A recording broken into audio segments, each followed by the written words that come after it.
নমস্কাৰ ছাত্ৰ-ছাত্ৰীসকল মই জাহ্নবী দাস আজি তোমালোকৰ বিজ্ঞান বিষয়ৰ দশম অধ্যায় পোহৰৰ প্ৰতিফলন আৰু প্ৰতিসৰণৰ বিষয়ে আলোচনা কৰিম আজি আমি শিকিম পোহৰৰ প্ৰতিফলনৰ বিষয়ে পোহৰৰ প্ৰতিফলনৰ দুটা কি আছিল সূত্ৰ আছিল আপতিত ৰশ্মি প্ৰতিফলিত ৰশ্মি আৰু আপতন বিন্দুত টনা অভিলম্ব সদায় একেখন সমতলত থাকে আৰু আপতন কোণৰ মান প্ৰতিফলন কোণৰ সৈতে সমান সমতল দাপোন হৈছে সিধা সমতল দাপোনৰ ক্ষেত্ৰত লক্ষ্য বস্তুৰ আকাৰ আৰু প্ৰতিবিম্বৰ আকাৰ কি হয় সমান হয় আৰু পাৰ্শ্বীয়ভাৱে ওলোটা হয় হয়নে নহয় আৰু গোলাকাৰ দাপোনৰ ক্ষেত্ৰত কি আছিল অবতল দাপোন আৰু উত্তল দাপোন কনকেভ মিৰৰ আৰু কনভেক্স মিৰৰ অবতল দাপোনে কি কৰিছিল বিভিন্ন প্ৰতিবিম্ব গঠনৰ ক্ষেত্ৰত বিভিন্ন শৰ্ত আছিল আৰু একেদৰে উত্তল দাপোনৰ ক্ষেত্ৰতো বিভিন্ন শৰ্ত সাপেক্ষে বিভিন্ন প্ৰতিবিম্ব গঠন হৈছিল অবতল দাপোনে হত আৰু ওলোটা প্ৰতিবিম্ব গঠন কৰিছিল আৰু উত্তল দাপোনে অহত আৰু থিয় প্ৰতিবিম্ব গঠন কৰিছিল অবতল দাপোনৰ ক্ষেত্ৰত যদি অসীমত কি আছিল লক্ষ্য বস্তু আছিল বা উত্তল দাপোনৰ ক্ষেত্ৰতো যদি অসীমত লক্ষ্য বস্তু আছিল প্ৰতিবিম্ব কোট গঠন হৈছিল প্ৰতিবিম্ব ফোকাসত গঠন হৈছিল একেদৰে যদি লক্ষ্য বস্তু ফোকাসত আছিল তেনেহলে প্ৰতিবিম্ব কোট গঠন হৈছিল প্ৰতিবিম্ব অসীমত গঠন হৈছিল আকৌ যদি লক্ষ্য বস্তু ভাস কেন্দ্ৰত আছিল তেনেহলে কি হৈছিল প্ৰতিবিম্ব ভাস কেন্দ্ৰতে গঠন হৈছিল আৰু প্ৰতিবিম্বৰ আকাৰ লক্ষ্য বস্তুৰ আকাৰ সৈতে সমান আছিল গতিকে তোমালোকে নিশ্চয় ঘৰত এই বিভিন্ন ৰশ্মি চিত্ৰসমূহ প্ৰেক্টিছ কৰি আছা আজি আমি শিকিম এটা কাৰ্তীয় পদ্ধতিৰ বিষয়ে আৰু গোলাকাৰ দাপোনৰ ক্ষেত্ৰত যি প্ৰতিফলন ঘটে এই প্ৰতিফলন সমূহে কি কৰে জানানে এই কাৰ্তীয় চিহ্ন প্ৰথা মানি চলে কি কৰা হয় জানানে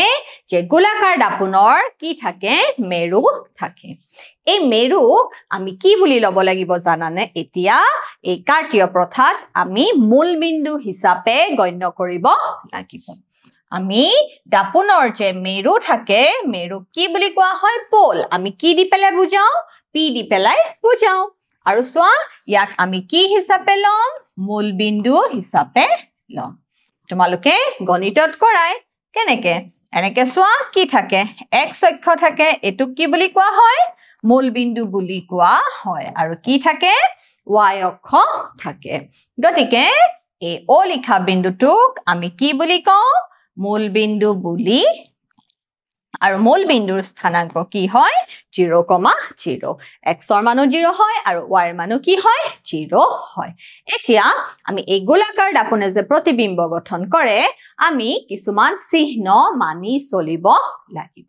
গতিকে চাও আহা কেনেকৈ ধৰণৰনো চিহ্নসমূহ প্ৰদৰ্শন কৰে বা ইয়াৰ নিয়মসমূহনো কেনেকুৱা হয় আহা আমি আগবাঢ়ো চাও সোৱা এইখন এখন কেনেকুৱা দাপোন এইখন এখন অবতল দাপোন আৰু দাপোনৰ এয়া কি কৰা হৈছে দাপোনৰ এয়া গাঢ় ৰং দি পলিশ কৰা হৈছে তেতিয়াহে কি হ'ব প্ৰতিবিম্ব গঠন হ'ব আৰু আমি এই পলিশ কি হেৰি কৰো আমি এই পলিশ হয় সিলভাৰ পলিশ কৰিম নহয় এলুমিনিয়ামৰ পলিশ কৰিম সোৱা এয়া হৈছে দাপোনখনৰ মধ্যবিন্দু বা কেন্দ্ৰ এয়া হৈছে মেৰু আৰু এই কাৰ্তীয় পদ্ধতিত মেৰুক আমি কি হিচাপে লৈছো মেৰুক আমি মূল বিন্দু হিচাপে গণ্য কৰিছো কি বিন্দু হিচাপে গণ্য কৰিছো মূল বিন্দু হিচাপে গণ্য কৰিছো আৰু যি মুখ্য অক্ষ আছিল প্ৰিন্সিপাল এক্সিস আছিল কি আছিল মুখ্য অক্ষ আছিল মুখ্য অক্ষ কেনেকুৱা আছিল ভাস কেন্দ্ৰ আৰু মেৰু সংযোগী ৰেখা খণ্ড তাক আমি কি বুলি কৈছিলো মুখ্য অক্ষ বুলি কৈছিলো এই মুখ্য অক্ষডালকে আমি কি বুলি লম জানানে x অক্ষ বুলি লম এই মুখ্য অক্ষডালক আমি কি অক্ষ বুলি লম x অক্ষ বুলি মন কৰা ছাত্ৰ-ছাত্ৰীসকল আমি দাপোনৰ মেৰু বা মধ্যবিন্দুক আমি কি হিচাপে গণ্য কৰিছো আমি মূল বিন্দু হিচাপে গণ্য কৰিছো দেখিছা আমি কি হিচাপে গণ্য কৰিছো মূল বিন্দু হিচাপে দাপোনৰ মেৰু গণ্য কৰিছো আৰু যি মুখ্য অক্ষ আছিলে হয়নে নহয় মুখ্য অক্ষৰ সমান্তৰালকৈ বিভিন্ন ৰশ্মি আহিছিল মুখ্য অক্ষৰ সমান্তৰালকৈ অহা ৰশ্মি প্ৰতিফলনৰ পিছত কি হৈছিল ফোকাছৰ মাজেদি ঘূৰি গৈছিল আকৌ ফোকাছৰ মাজেদি অহা ৰশ্মি কি হৈছিল প্ৰতিফলনৰ পিছত মুখ্য অক্ষৰ সমান্তৰাল হৈছিল গতিকে এই মুখ্য অক্ষডালক আমি কি বুলি গণ্য কৰিছো আমি x অক্ষ বুলি গণ্য কৰিছো তাৰ পিছত চোৱা এতিয়া এয়া যে দেখিছা এইটো এটা কি জানানে ধৰা লক্ষ্য বস্তু বা বস্তুটোৰ ইয়াত দেখুৱা হৈছে AB এটা যেটো অবজেক্ট বস্তু দেখিছা এতিয়া চোৱা বস্তু সদায় দাপোনৰ পৰা কি হাতে থাকে জানানে বাও হাতে থাকে বুলি গণ্য কৰা হয় এখন ধৰা দাপোন আৰু লক্ষ্য বস্তু মই ধৰা লক্ষ্য বস্তু গতিকে এই দাপোনখনৰ পৰা মোৰ দূৰত্বটো কি বুলি ধৰা হয় জানানে নিগেটিভ মাইনাস বুলি ধৰা হয় কিয় ঋণাত্মক বুলি ধৰা হয় জানানে কাৰণ মই দাপোনখনৰ পৰা কি হাতে আছো বাও হাতে আছো বাও হাতে মানে লেফট হ্যান্ড সাইডত আছো দেখিছা গতিকে লক্ষ্য বস্তুৰ দূৰত্ব দাপোনৰ পৰা সদায় কি হ'ব জানানে নিগেটিভ মানে ঋণাত্মক হ'ব দেখিছা এয়া হৈছে আপতিত ৰশ্মিৰ দিশ এতিয়া এই লক্ষ্য বস্তুৰ দূৰত্ব কোৰ পৰা আমি গণ্য কৰিম জানানে আমি কোৰ পৰা কাউন্ট কৰিব লাগিব আমি মেৰুৰ পৰা আমি লক্ষ্য বস্তুৰ দূৰত্ব ধৰিব লাগিব গতিকে মেৰুৰ পৰা লক্ষ্য বস্তুৰ যেটো দূৰত্ব তাক আমি কিহেৰে প্ৰকাশ কৰো জানানে ইউ দি পেলাই প্ৰকাশ কৰো আৰু ই সদায় কি হয় ঋণাত্মক হয় কাৰণ ই ক'ত থাকে বুলি ধৰা হয় বাও হাতে থাকে এতিয়া চোৱা হো দিশৰ ফালে দেখিছা মেৰুৰ পৰা হো দিশৰ ফালে দূৰত্ব কি বুলি ধৰা হয় ধনাত্মক বুলি ধৰা হয় কি বুলি ধৰা হয় ধনাত্মক বুলি ধৰা হয় আৰু চোৱা লক্ষ্য বস্তু সদায় মুখ্য অক্ষৰ কেনেকে থাকে ধৰা মুখ্য অক্ষৰ লম্বভাৱে থাকে দেখিছা লক্ষ্য বস্তু সদায় মুখ্য অক্ষৰ লম্বভাৱে থাকে গতিকে লক্ষ্য বস্তুৰ যি উচ্চতা সেই উচ্চতা কি বুলি কোৱা হয় জানানে ধনাত্মক মানে পজিটিভ বুলি কোৱা হয় দেখিছা লক্ষ্য বস্তুৰ উচ্চতা ওপৰ দিশৰ কাৰণ আমি সদায় ধৰি লৈছো যে লক্ষ্য বস্তুটো ক'ত আছে মুখ্য অক্ষৰ ওপৰত আছে গতিকে এই দূৰত্বটো সদায় আমি কি বুলি ধৰো ধনাত্মক বুলি ধৰো আকৌ চোৱা যদি লক্ষ্য বস্তুটো ধৰা কি আছে তলৰ দিশে আছে তেতিয়া আমি সেই উচ্চতাক কি বুলি কওঁ জানানে ঋণাত্মক বুলি কওঁ গতিকে এই নিয়মখিনি তোমালোকে মনত ৰাখিবা চোৱা লক্ষ্য বস্তু সদায় দাপোনৰ বাও হাতে ৰখা হয় আৰু মুখ্য অক্ষৰ সমান্তৰাল সকলো দূৰত্ব দাপোনৰ মেৰুৰ পৰা জোখা হয় মুখ্য অক্ষৰ সমান্তৰাল ভাৱে থকা সকলো দূৰত্ব দাপোনৰ মেৰুৰ পৰা জোখা হয় মেৰুৰ সোঁহাতে সকলো দূৰত্ব কি হয় ধনাত্মক মেৰুৰ সোঁহাতে যিবোৰ দূৰত্ব আছে যিসমূহ দূৰত্ব আছে সেই সমূহ দূৰত্ব ধনাত্মক বুলি গণ্য কৰা হয় আৰু মেৰুৰ পৰা বাও দিশে সকলো দূৰত্ব কি বুলি কোৱা হয় ঋণাত্মক বুলি কোৱা হয় গতিকে এতিয়া লক্ষ্য বস্তু এটা ক'ত থাকিব দাপোনৰ পৰা বাও হাতে থাকিব গতিকে লক্ষ্য বস্তুৰ দূৰত্ব কি হ'ব লক্ষ্য বস্তুৰ দূৰত্ব ঋণাত্মক হ'ব আৰু লক্ষ্য বস্তু কিহেৰে বুজোৱা হয় ইউৰে বুজোৱা হয় আৰু প্ৰতিবিম্ব কিহেৰে বুজোৱা হয় জানানে ভি দি পেলাই বুজোৱা হয় তোমালোকে মনত ৰাখিবা কাৰণ আমি যেতিয়া নিউমাৰিকেল প্ৰবলেম খিনি কৰিব লাগিব তেতিয়া আমি কি ব্যৱহাৰ কৰিব লাগিব চিহ্ন ব্যৱহাৰ কৰিব লাগিব আৰু চোৱা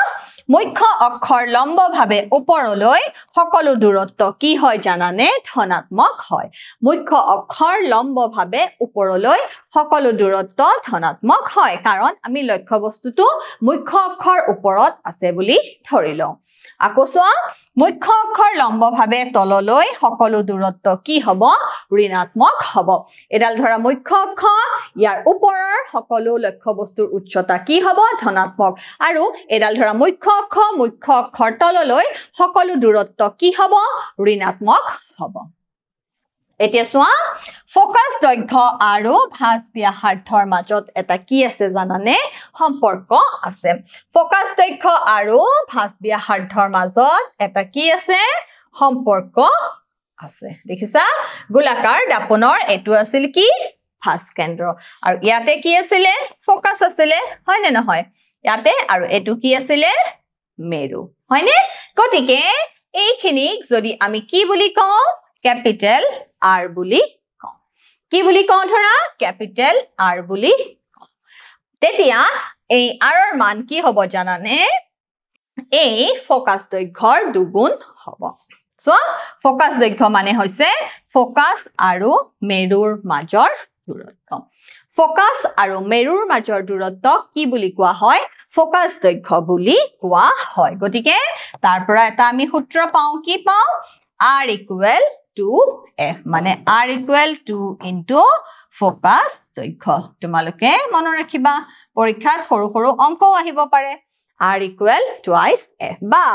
এনেকে লিখিব পাৰা F = R/2 দেখিছা F = R/2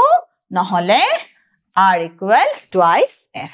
এতিয়া অবতল দাপনৰ বাবে ফোকাস দৈৰ্ঘ্যৰ মান কি হয় জানানে ঋণাত্মক হয় অবতল দাপনৰ ক্ষেত্ৰত ফোকাস দৈৰ্ঘ্যৰ মান কি হয় ঋণাত্মক হয় আৰু উত্তল দাপনৰ বাবে ফোকাস দৈৰ্ঘ্যৰ মান কি হয় জানানে ধনাত্মক হয় তোমালোকে মনত ৰাখিবা অবতল দাপনৰ বাবে ফোকাস দৈৰ্ঘ্য কি হয় ঋণাত্মক নিগেটিভ আৰু উত্তল দাপনৰ বাবে ফোকাস দৈৰ্ঘ্য কি হয় ধনাত্মক হয় তোমালোকে অংক কৰোতে এই গুটেই নিয়মসমূহ কি কৰিব লাগিব মনত ৰাখিব লাগিব সো দাপনৰ সূত্ৰ এতিয়া এটা আমাক কি লাগিব জানানে আমি এতিয়া এটা সূত্ৰ পঢ়িব লাগিব যি সূত্ৰ কিহৰ মাজৰ সম্পৰ্ক জানানে লক্ষ্য বস্তুৰ দূৰত্ব প্ৰতিবিম্বৰ দূৰত্ব আৰু ফোকাস দৈৰ্ঘ্যৰ মাজৰ সম্পৰ্ক এতিয়া লক্ষ্য বস্তুৰ দূৰত্ব মানে কি হ'ব আমি কৰ পৰা দূৰত্ব জুখিম আমি মেৰুৰ পৰা দূৰত্ব জুখিম এতিয়া সূত্ৰটো চোৱা দাপনৰ সূত্ৰ হৈছে দাপনৰ লক্ষ্য বস্তুৰ দূৰত্ব কিহেৰে বুজাও আমি ইউ দি পেলাই বুজাও আৰু প্ৰতিবিম্বৰ দূৰত্ব কিহেৰে বুজাও ভি দি পেলাই বুজাও আৰু ফোকাস দৈৰ্ঘ্য আমি কিহেৰে বুজাও স্মল f গতিকে এটা সম্পৰ্ক পোৱা গৈছে কি 1/f = 1/v plus 1/u বা তোমালোকে এনেকৈ লিখিব পাৰা 1/f = 1/u plus 1/v গতিকে এই সূত্ৰটো ছাত্ৰ ছাত্ৰী সকল মনত ৰাখিবা কি হৈছে চোৱা 1/f = কিহৰ মাজৰ সম্পৰ্ক f u আৰু v ৰ মাজৰ সম্পৰ্ক এতিয়া u সমান কি হৈছে লক্ষ্য বস্তুৰ দূৰত্ব লক্ষ্য বস্তুৰ কৰ পৰা দূৰত্ব মেৰুৰ পৰা দূৰত্ব মেৰুৰ পৰা লক্ষ্য বস্তুৰ দূৰত্ব কি বুলি কোৱা হয় ইউ বুলি কোৱা হয় আৰু ভি মানে কি মেৰুৰ পৰা কি প্ৰতিবিম্বৰ দূৰত্ব মেৰুৰ পৰা প্ৰতিবিম্বৰ দূৰত্ব দেখিছা আৰু f মানে কি ফোকাস দৈৰ্ঘ্য মানে কি ফোকাস দৈৰ্ঘ্য মানে হৈছে ফোকাস আৰু মেৰুৰ মাজৰ দূৰত্ব p আৰু f ৰ মাজৰ দূৰত্ব ফোকাস আৰু মেৰুৰ মাজৰ দূৰত্ব তোমালোকে কিটা মনত ৰাখিবা আৰু সূত্ৰটো কি পাম আমি 1/f = 1/u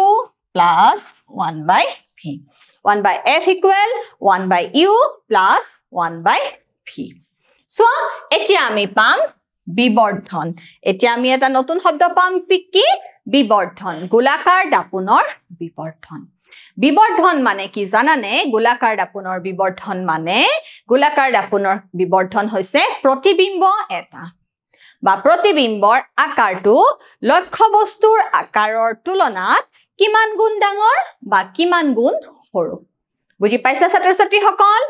লক্ষ্য বস্তুৰ তুলনাত প্ৰতিবিম্বৰ আকাৰ বা প্ৰতিবিম্বৰ আকাৰ লক্ষ্য বস্তুৰ তুলনাত কিমান গুণ ডাঙৰ বা কিমান গুণ সৰু হেতুকে কি বুলি কোৱা হয় জানানে বিবৰ্ধন বুলি কোৱা হয় আৰু বিবৰ্ধনক স্মল m আখৰেৰে বুজোৱা হয় বিবৰ্ধনক কিহৰে বুজোৱা হয় স্মল m আখৰেৰে বুজোৱা হয় মন দি শুনা ছাত্ৰ ছাত্ৰীসকল গোলাকাৰ দাপোনৰ বিবৰ্ধন হৈছে এটা প্ৰতিবিম্বৰ আকাৰ লক্ষ্যবস্তুটোতকৈনো কিমান গুণ ডাঙৰ বা কিমান গুণ সৰু হ'ব পাৰে তাকে কি বুলি কোৱা হয় বিবৰ্ধন বুলি কোৱা হয় so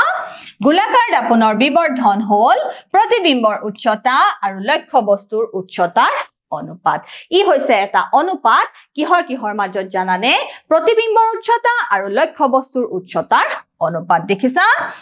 m equal h dash by h h dash হৈছে প্ৰতিবিম্বৰ উচ্চতা আৰু h হৈছে লক্ষ্যবস্তুৰ উচ্চতা তোমালোকে সূত্ৰ মনত ৰাখিবা বিবৰ্ধনৰ সূত্ৰ m equal h dash by h মানে h dash মানে কি প্ৰতিবিম্বৰ উচ্চতা আৰু h মানে কি লক্ষ্যবস্তুৰ উচ্চতা এতিয়া চোৱা আন এটা সূত্ৰ আমি আন এটা সূত্ৰ শিকিবলৈ লাগিব এতিয়া সূত্ৰটো হৈছে m equal minus v by u কি m equal minus v by u so অহত প্ৰতিবিম্বৰ বাবে m ৰ মান বিবৰ্ধনৰ মান সদায় কি হয় জানানে ধনাত্মক হয় সদায় কি হয় ধনাত্মক হয় আৰু হত প্ৰতিবিম্বৰ বাবে বিবৰ্ধনৰ মান সদায় কি হয় জানানে ঋণাত্মক হয় গতিকে আমি এটা কি সূত্ৰ পালো m equal h dash by h equal কি পালো minus v by u তোমালোকে এই বিবৰ্ধনৰ সূত্ৰ মনত ৰাখিবা অহত প্ৰতিবিম্বৰ বাবে বিবৰ্ধন ধনাত্মক আৰু হত প্ৰতিবিম্বৰ বাবে বিবৰ্ধনৰ মান কি হ'ব জানানে ঋণাত্মক হ'ব m equal h dash by h equal minus v by u এতিয়া আমি এটা কি কৰিম জানানে আমি এটা অংক কৰিম সো অংকটো বাহন এখনৰ পিছলৈ সোৱা উত্তল দাপোন এখনৰ দেখিছা এখিনিতে আকৌ আমাৰ মনত পৰি গল গাড়ীৰ ক্ষেত্ৰত কি দাপোন ব্যৱহাৰ কৰা হয় দুৰ্ঘটনা নহবৰ কাৰণে হয়নে নহয় যান বাহনৰ ক্ষেত্ৰত উত্তল দাপোন গাড়ীৰ পিছলৈ সোৱা দাপোন হিচাপে উত্তল দাপোন ব্যৱহাৰ কৰা হয় উত্তল দাপোনে কি কৰে যদিও সৰু প্ৰতিবিম্ব গঠন কৰে হি কি কৰিব জানানে থিয় প্ৰতিবিম্ব গঠন কৰিব গতিকে গাড়ী এখন চলোৱাত কি হয় সুবিধাজনক হয় সোৱা বাহন এখনৰ পিছলৈ সোৱা উত্তল দাপোন এখনৰ ভাঁজ ব্যাসাৰ্ধ কিমান দিয়া আছে 3 মিটাৰ দিয়া আছে দাপোনখনৰ পৰা 5 মিটাৰ দূৰত্বত থকা দাপোনখনৰ পৰা 5 মিটাৰ দূৰত্বত থকা বাছ এখন ইয়াত তাৰ মানে লক্ষ্যবস্তু কিমান হ'ব লক্ষ্যবস্তুৰ দূৰত্ব হ'ব 5 মিটাৰ ইয়াৰ লক্ষ্যবস্তু কি লক্ষ্যবস্তু হৈছে বাছ লক্ষ্যবস্তু কি বাছ 5 মিটাৰ দূৰত্বত থকা বাছ এখনৰ প্ৰতিবিম্বৰ স্থান প্ৰকৃতি আৰু আকাৰ নিৰ্ণয় কৰা এতিয়া আমাক দিয়া আছে ক্যাপিটেল R দিয়া আছে আৰু কি দিয়া আছে U দিয়া আছে ক্যাপিটেল R দিয়া আছে আৰু কি দিয়া আছে U ৰ মান দিয়া আছে সো ক্যাপিটেল R আৰু কি দিয়া আছে ক্যাপিটেল U R দিয়া আছে আমাৰ 3.00 মিটাৰ আৰু U ৰ মান কিমান দিয়া আছে 5.00 মিটাৰ কিমান দিয়া আছে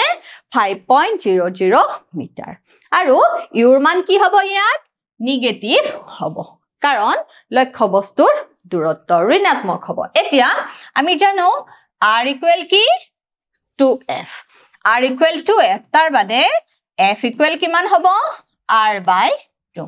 f equal কিমান হ'ব r by 2 এতিয়া r ৰ মান কিমান 3 তাৰ মানে f equal কিমান 3 by 2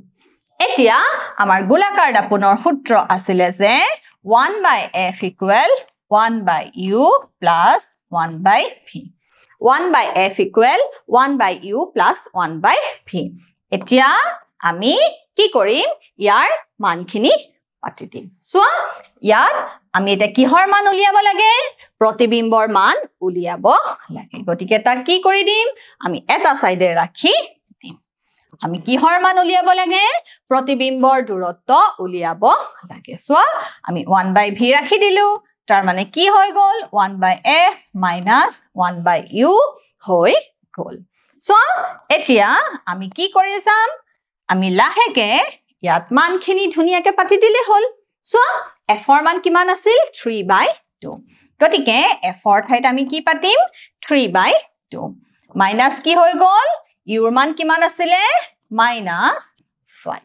হয়নে 5.00 বা 5 implies 1/v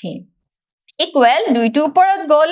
2/3 মাইনাছে মাইনাছে কি হৈ গ'ল প্লাস হৈ গ'ল 1/5 ঠিক আছে এতিয়া আমি কি লম লসাগু লম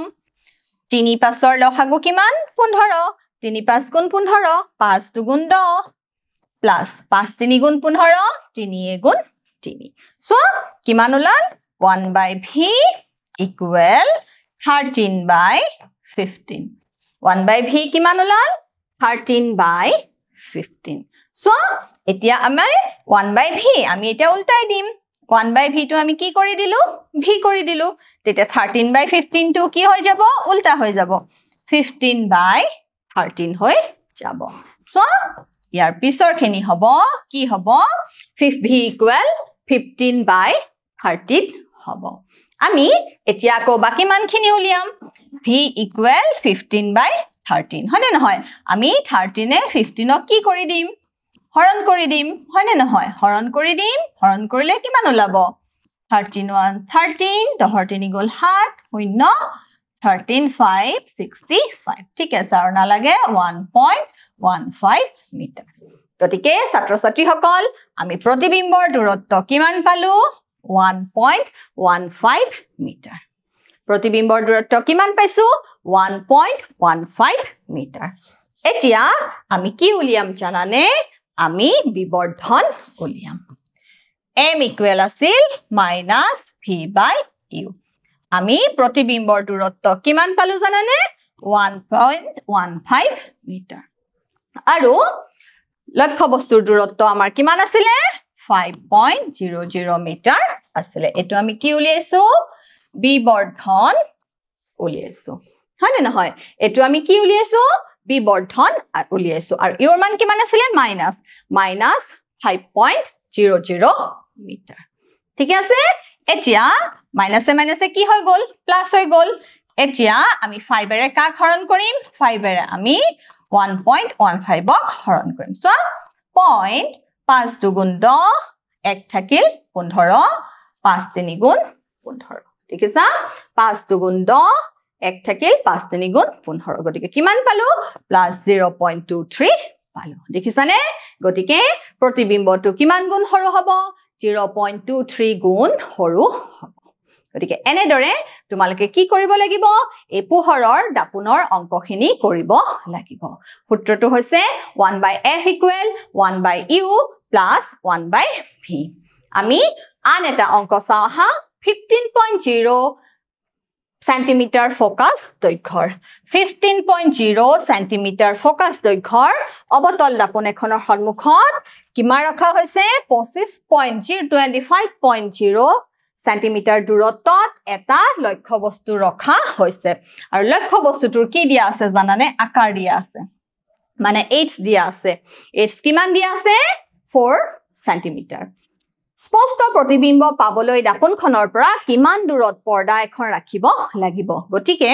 আমি কি উলিয়াব লাগিব আমি প্ৰতিবিম্বৰ দূৰত্ব উলিয়াব লাগিব প্ৰতিবিম্বৰ প্ৰকৃতি আৰু আকাৰ নিৰ্ণয় কৰা এতিয়া আমি প্ৰথমে মানখিনি লিখি লম f ৰ মান কিমান 15.0 আৰু দাপোনখন কেনেকুৱা দাপোনখন হৈছে অবতল দাপোন দাপোনখন কেনেকুৱা অবতল দাপোনৰ ক্ষেত্ৰত f ৰ মান কি হ'ব ঋণাত্মক হ'ব আৰু লক্ষ্য বস্তুৰ দূৰত্ব ইউৰ মানো কি হ'ব ঋণাত্মক হ'ব সোৱা আমি অংকটো কৰো আহা ফোকাস দৈৰ্ঘ্য f - 15 ফোকাস দৈৰ্ঘ্য f - 15 সেন্টিমিটাৰ ইউ -25 সেন্টিমিটাৰ আৰু কি দিয়া আছিলে আৰু উচ্চতা দিয়া আছিলে h4 সো এতিয়া পোহৰৰ যি দাপোনৰ সূত্ৰ 1/f = 1/u + 1/v 1/f = 1/u + 1/v এতিয়া আমাক কিহৰ মান লাগে আমাক প্ৰতিবিম্বৰ দূৰত্ব v ৰ মান লাগে সো আমি 1/v এফালে ৰাখি দিলো 1/f - 1/u এতিয়া আমি ধুনিয়াকে মানখিনি পাতি দিম f ৰ মান কি 1 by minus 15 minus ইউৰ মান কিমান minus 25 so এতিয়া আমি কি কৰিম 1 by minus 15 minus এ কি হৈ যাব minus এ plus হৈ যাব so minus এ plus এতিয়া আমি কি লম এতিয়া আমি লসাগু লম 15 আৰু 25 ৰ লসাগু কিমান 75 so 15 5 গুণ 75 আৰু 25 3 গুণ 75 so এতিয়া 1 by v equal minus 5 plus 3 কিমান হ'ব minus 5 plus 3 মানে minus 2 by 75 দেখিছা এতিয়া আমি v টো কি কৰি দিম v টো আমি উলটাই দিম ইয়াৰ লগে লগে এফালেও আমি কি কৰি দিব লাগিব উলটাই দিব লাগিব minus 75 by 2 এতিয়া ইয়াৰ পিছত কি হ'ব v equal minus 75 by 2 এটা 2 ৰে 75 ঘৰণ কৰা 2 3 গুণ 6 1 15 2 7 গুণ 14 5 4 গুণ 1 দশমিক 0 2 5 গুণ 10 ৰিমাইন্ডাৰ ইজ 0 so ভিৰ মান আমি কিমান পালো minus 37.5 সেন্টিমিটাৰ দেখিছা ভিৰ মান আমি কিমান পালো minus 37.5 সেন্টিমিটাৰ ভিৰ মান দাপোনৰ পিছফালে প্ৰতিবিম্ব গঠন হ'ব কিমান মিটাৰ দূৰত্বত গঠন হ'ব 37.5 সেন্টিমিটাৰ দূৰত্বত গঠন হ'ব এতিয়া আমি আকৌ কি উলিয়াব লাগিব বিবৰ্ধন উলিয়াব লাগিব আমি কি উলিয়াব লাগিব বিবৰ্ধন উলিয়াব লাগিব চাও আহা আমি কেনেকৈ বিবৰ্ধন উলিয়াম বিবৰ্ধনৰ মই তোমালোকক কি কৈছো এটা সূত্ৰ কৈছো হয় না নহয় বিবৰ্ধনৰ সূত্ৰ কি আছিল m equal h dash by h equal আছিল minus v by u কি আছিল minus v by u এতিয়া আমি কি কৰিম h ৰ মান h dash ৰ মান উলিয়াম সো এতিয়া h dash equal কিমান হ'ব v আৰু h পূৰণ আৰু তলত কি থাকিব u থাকিব আৰু ইয়াত আগত এটা কি চিন থাকিব মাইনাস চিন থাকিব তোমালোকে মাইনাস টো নিদিয়াকে না থাকিবা h dash minus u ৰ মান আছিল তোমাৰ 25 হয়নে ৰ মান আছিল minus 25 আৰু ভিৰ মান আমাৰ এতিয়া যেটো উত্তৰ ওলালে আছিল minus 37.5 আৰু h ৰ মান কিমান আছিল 4 আছিল দেখিছা h ৰ মান কিমান আছিল 4 আছিল এতিয়া আমি কি কৰিব লাগিব আমি কাটাকাটি কৰিব লাগিব মাইনাস ধৰা 5 থাকিল এফালে কিমান থাকিল 5 7 গুণ 35 2 থাকিল 5 5 গুণ 25 তলত কি থাকিল 5 ওপৰত থাকিল 4 5 গুণ 20 2 4 7 গুণ 28 30 দশমিক দেখিছানে এতিয়া সমান আমি কিমান পালো h dash আমি ইকুৱেল পালো minus 6.0 কিমান পালো minus 6.0 আৰু বিবৰ্ধন ঋণাত্মক মানে প্ৰতিবিম্ব কি হ'ব প্ৰতিবিম্বৰ প্ৰকৃতি কি হ'ব প্ৰতিবিম্ব হ'ব হট প্ৰতিবিম্ব কেনেকুৱা হ'ব হট কাৰণ বিবৰ্ধন যদি ধনাত্মক হয় প্ৰতিবিম্ব সদায় কি হয় অহট m যদি প্লাস হয় প্ৰতিবিম্ব কি হ'ব অহট তোমালোকে মনত ৰাখিবা আৰু m যদি ঋণাত্মক প্ৰতিবিম্ব কি গঠন হ'ব হট গঠন হ'ব এতিয়া তোমালোকে মোক কি দিব লাগিব এটা পৰীক্ষা দিব লাগিব তলৰ কোনটো দাপোনৰ সূত্ৰ 1 by f equal 1 by v plus 1 by u 1 by f equal 1 by v minus 1 by u 1 by u equal 1 by f plus 1 by v 1 by v equal 1 by u plus 1 by f তলৰ কোনটো দাপোনৰ সূত্ৰ হ'ব 1 by f equal 1 by v plus 1 by u এইটো হৈছে দাপোনৰ সূত্ৰ গোলাকাৰ দাপোনৰ ক্ষেত্ৰত প্ৰতিবিম্বৰ উচ্চতা আৰু লক্ষ্য বস্তুৰ উচ্চতাৰ অনুপাতক কি বুলি কোৱা হয় বিবৰ্ধন বুলি কোৱা হয় কি বুলি কোৱা হয় বিবৰ্ধন বুলি কোৱা হয় গতিকে ছাত্ৰ ছাত্ৰীসকল আজি আমি শিকিলো গোলাকাৰ দাপোনৰ ক্ষেত্ৰত ব্যৱহাৰ হোৱা চিহ্ন প্ৰথা আৰু লগতে দুটা কি কৰিছো প্ৰবলেম সলভ কৰিছো সমাধান কৰিছো ঘৰত তোমালোকে কি কৰিবা প্ৰেক্টিস কৰিবা তেতিয়াহে তোমালোকৰ কাৰণে সহজ হ'ব কাৰণ ইউৰ মান কোট ঋণাত্মক হয় যদি তোমালোকে তাতে ধনাত্মক দি দিয়া তেতিয়া গোটেই অংকটো কি হৈ যাব ভুল হৈ যাব মনে ৰাখিবা বিবৰ্ধনৰ ক্ষেত্ৰত যদি মান ধনাত্মক হয় তেনেহলে প্ৰতিবিম্ব অসৎ হ'ব আৰু বিবৰ্ধন যদি ঋণাত্মক হয় তেনেহলে কি হ'ব সৎ প্ৰতিবিম্ব গঠন হ'ব আশা কৰো ছাত্ৰ ছাত্ৰীসকল বুজিবলৈ সক্ষম হৈছা আজিলৈ আহো ধন্যবাদ